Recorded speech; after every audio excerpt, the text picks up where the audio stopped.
पुरुषोत्तम मास महत्तम अध्याय 18। हरे कृष्णा, राधे राधे। पुराणों में वर्णित है कि पुरुषोत्तम मास में पूजन अर्चना और स्नान करने से नारायण को सरलता से प्राप्त किया जा सकता है। आप पर श्री कृष्ण की साक्षात कृपा है, तभी आप ये पुरुषोत्तम मास महत्तम सुन पा रहे हैं।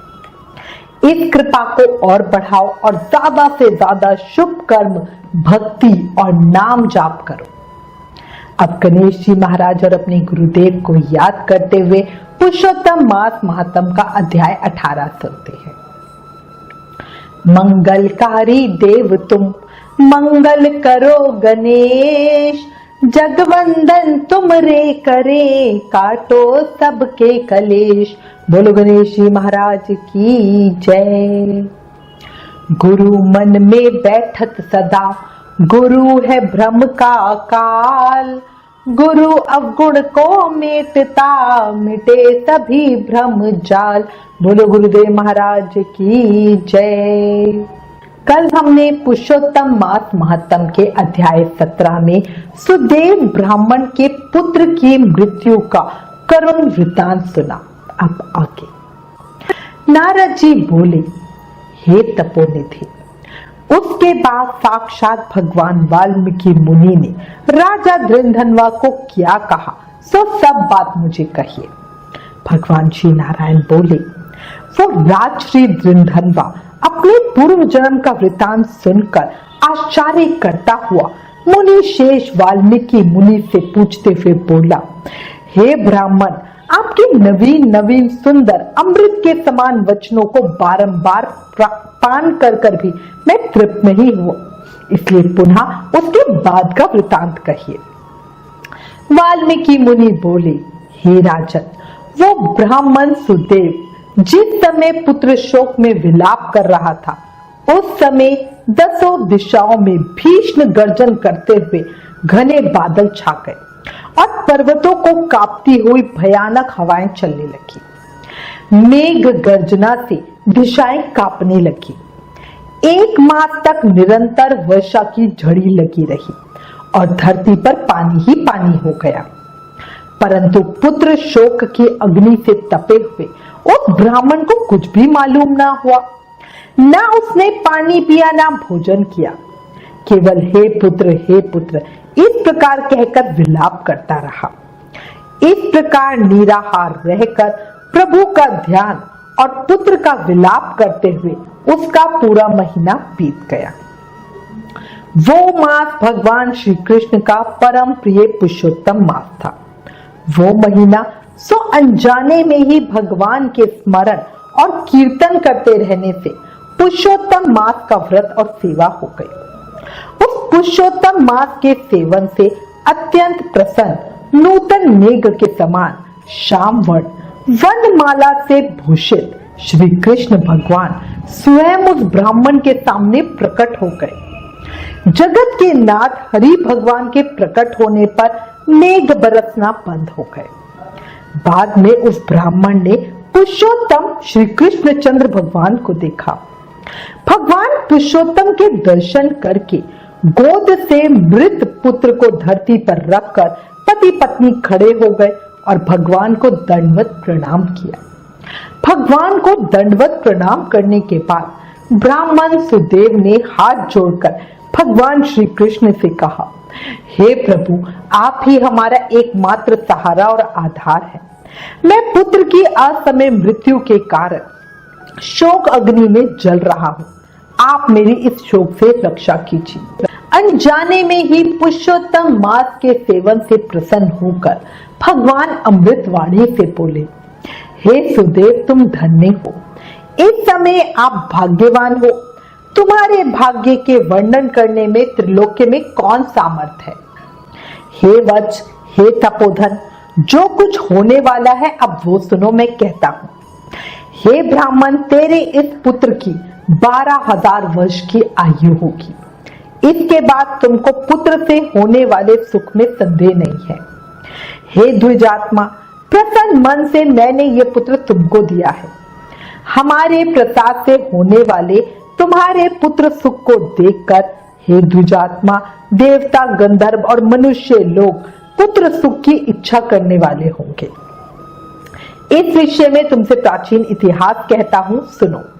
जिस इतिहास को पहले मार्कंडे मुनि ने राजा रघु से भी कहा था। प्रथम कोई श्रेष्ठ मन वाले धनुर नामक मुनीश्वर लोगों को पुत्र रूप मानसिक चिंता से जले हुए देखकर दुखी हुए और अमर पुत्र की इच्छा करके दारुण तप करने लगे। 1000 वर्ष बीत जाने पर धनुर मुनि से देवता लोग बोले, हे मुनीश्वर, तुम्हारे कठिन तप से हम सब प्रसन्न हैं, इसलिए अपने मन के अनुसार श्रेष्ठ वर को मांगो। भगवान श्री नारायण बोले, देवताओं के अमृत तुल्य इन वचनों को सुनकर उन तपोधन धनुर नामक मुनि ने बुद्धिमान और अमर पुत्र को मांगा। उसके बाद उस ब्राह्मण से देवताओं ने कहा कि पृथ्वी में ऐसा कोई पुत्र नहीं है। तब धनुर मुनि ने देवताओं से कहा कि अगर आप अमर पुत्र का वरदान नहीं दे सकते तो कोई ऐसा पुत्र दो जिसकी आयु की मर्यादा बंधी हो। देवताओं ने कहा, कैसी मर्यादा चाहिए, कहो। इस पर उस मुनि ने कहा कि ये महान पर्वत जब तक रहे तब तक मेरे पुत्र की आयु हो। ऐसा ही हो, इस प्रकार कहकर इंद्रादि देवता स्वर्ग को चले गए। धनु शर्मा ने थोड़े समय में वैसे ही पुत्र को प्राप्त कर लिया।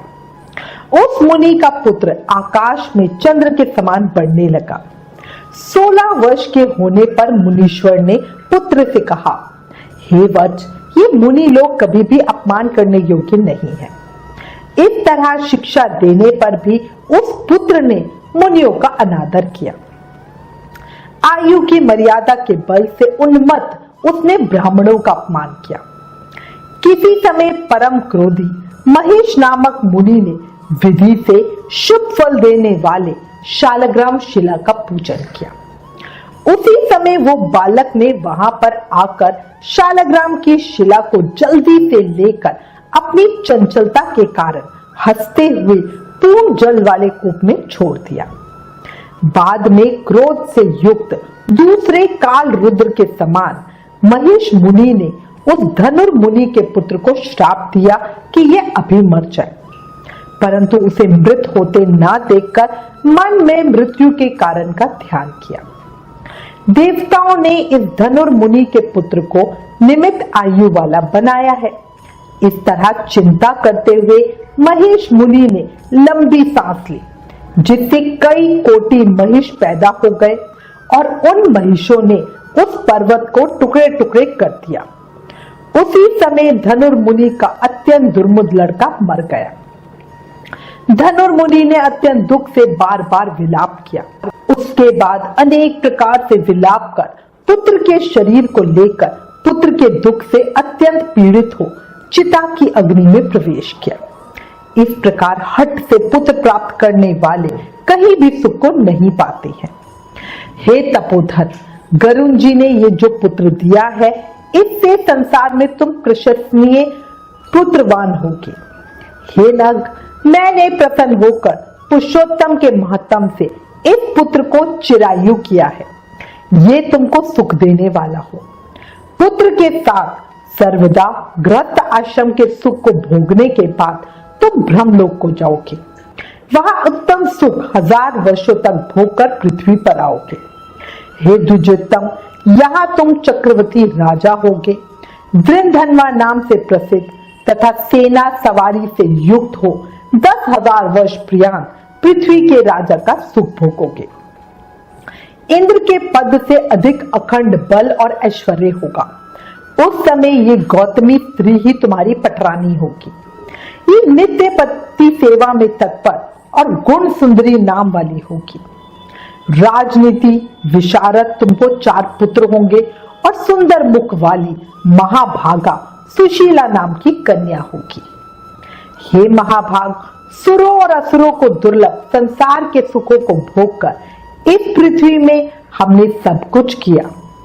अब कुछ कर्तव्य नहीं है। इस तरह अज्ञान से मोहित होकर अत्यंत दुस्तर संसार के विषयों से खिंचे हुए मन वाले तुम संसार रूपी समुद्र के पार करने वाले विष्णु भगवान को जब भूल जाओगे तब हे विप्र, उस समय वन में ये तुम्हारा पुत्र शुभ पक्षी होकर वट वृक्ष के ऊपर बैठकर वैराग्य पैदा करने वाले श्लोक को बार बार पढ़ता हुआ तुमको इस प्रकार बोध कराएगा। शुभ पक्षी के वचन को सुनकर दुखी मन होकर घर आओगे। बाद में संसार के विषय सुखों को छोड़कर चिंता रूपी समुद्र में मग्न हे भूसुर, तुमको वाल्मीकि मुनि आकर ज्ञान कराएंगे।